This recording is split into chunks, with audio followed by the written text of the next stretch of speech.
it's Dr. Amanda with Straightsmile Solutions, straightsmilesolutions.com, and I'm really looking forward to actually making this video today. And you're probably asking, why is there a bunch of Post-it notes on here?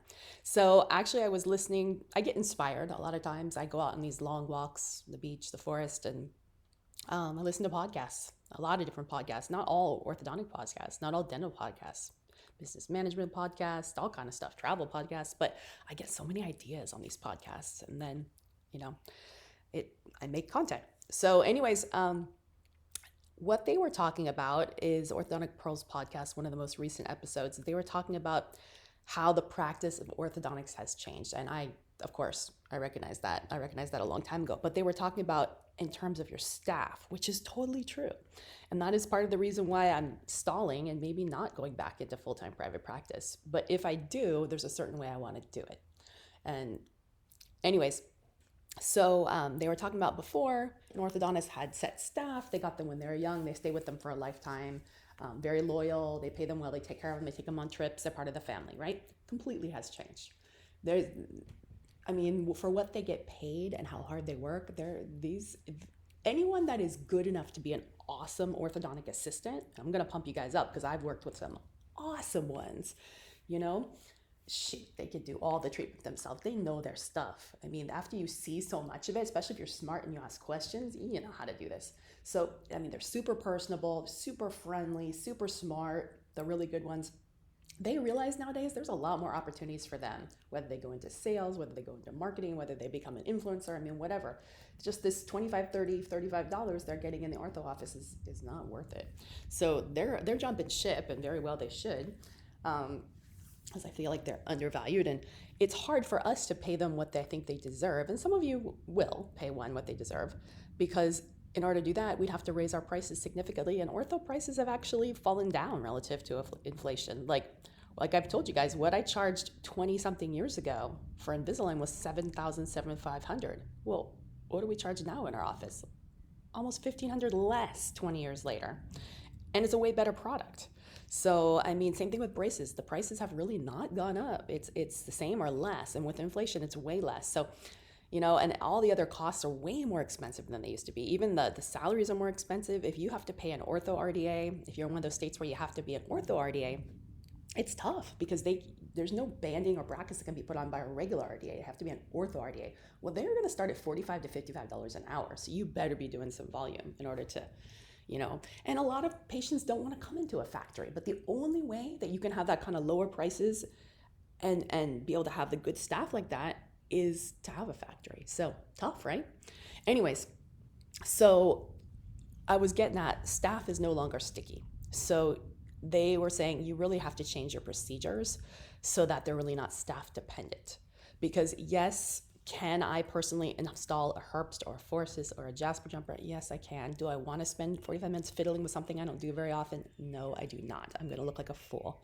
You really have to have a staff, and that's just such a waste of doctor time. You need to know what your doctor time is valued at. What is your billable hour? And what is your billable hour for each chair and each staff member? If you are wasting $900 to install something complicated like a cantilever or something, one of these fixed appliances, that is such a waste of revenue when you could be doing it a different way with a staff member that's just not as experienced. It doesn't need so much hands-on, which is why I love removable appliances. And I know orthodontics historically has liked to stay away from removable appliances because of non-compliance. But guess what? Here's the secret sauce that you guys aren't putting together that I know. Teenagers are the worst. They are the worst, but yet most orthodontists are serving teenagers. Why? Because they still are trying to do everything in one phase, comprehensive. Why? Kids at 6, 7, 8 are amazing. If you've ever had a 6, 7, 8-year-old, they are delightful. They are pleasant. If you have a bratty 6, 7, 8-year-old, you've done something wrong as a parent, because as just the way their brain is, they're just delightful. They want to please. They want to do things right. They want challenges. They're interested in learning. They're interested in following instructions. If you are a teacher, you probably love your first, second, third grade class. And then by 5th grade, they become a little shitty. So by 6th grade, they're terrible. In 7th grade, they're awful. And that's just how it is. Yes, there are some very nice 7th graders out there, but they're few and far between. Most of them are disgusting, nasty, bratty, and sassy. And that's just how it is. Even mine have been there. And yes, my very neat, very tidy, now 19-year-old son was disgusting at 12, 13, even 14, until he started being interested in girls for real at like 17. He was gross. He was stinky. His mouth, he has 2 dentists and he owned, I gotta, if he listens to this video, I'm so dead, but I'm not mentioning his name. So, because he's such a great kid, but, oh, he's an adult now. But in any case, he was so gross and he had 2 dentists. He owned every single oral hygiene product known to man, from Sonicares to Oral-B's to flossers to water picks to literally, I get so many oral hygiene aids mailed to me and they're like, review this. And then I just give them to my son. So yeah, they should have great hygiene. There's zero, they literally, each of my kids have thousands of dollars of oral hygiene products. They have everything known to man for oral hygiene. There is zero excuse for my kids to have any plaque. I'm just laughing. So they do not. They have great oral hygiene now. They appreciate it and they've never had cavities. But in any case, what I'm getting at is that teenagers are nasty. That's not going to change, okay? It's just a mental thing that teenagers go through. It's part of their physiology. It's not a good time to be doing ortho. So why do we keep trying to do ortho at 13, at 12, at 14? It makes no sense. It is not 1980 anymore. What else? They're busy. More than ever, if you have teenagers, by the time you're in 9th grade, sorry, I'm losing my voice. By the time you're in 9th grade, they're already full on in sports, in college, in competitions. They cannot be missing school. They get majorly dinged. My kids cannot miss school. My kid could. I only have 1 kid in school, but that kid could not miss high school. It's got to be a big deal if she's missing high school. It's got to be something extraordinarily important, like a surgery. We are not missing school for any dental appointments. It's ortho. I mean, we absolutely dermatology. We don't. If it can't be done virtually, then it's got to wait. So unless you want an entire practice that's from 3 to 8 p.m. and you're going to have good luck finding staff members for that. You're either going to find really young ones that are really green or really old ones, and they're probably still not going to want to do it. So you're not going to be able to staff this.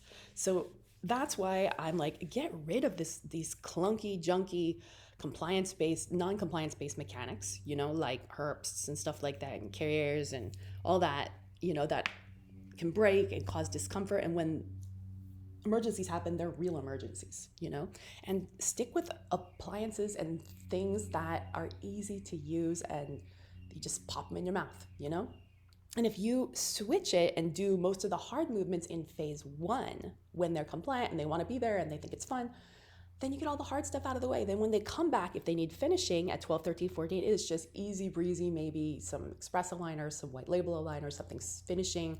10, 15, 20 aligners, might not even need attachments. Teenagers will wear those if they want to finish. And if they don't finish, well, whatever, it's not on you. You just, that's not your problem.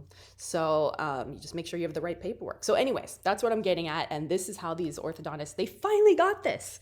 So I'm letting you out here. I'm letting you know, because now officially it is in the Ortho podcast that almost every single orthodontist in the US listens to, and Canada. People are going to start pivoting. I've been telling you this since Invisalign went into Invisalign First and Invisalign Palatal Expander. It's only a matter of time before direct-to-consumer starts going in that direction.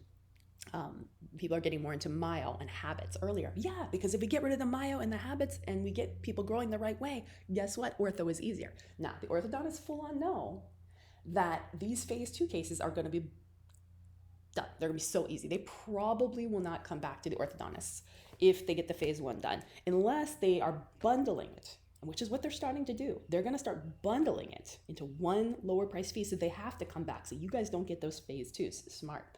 So unless you guys hurry up and start learning phase 1 interceptive, you're going to be losing all the easy cases. I'm warning you. I'm putting it out there. You're going to lose all the easy cases. So for those of you who listen to this, take a phase 1 course. We have one. We also have free information. It's the same stuff in the course. You just have to sort through YouTube.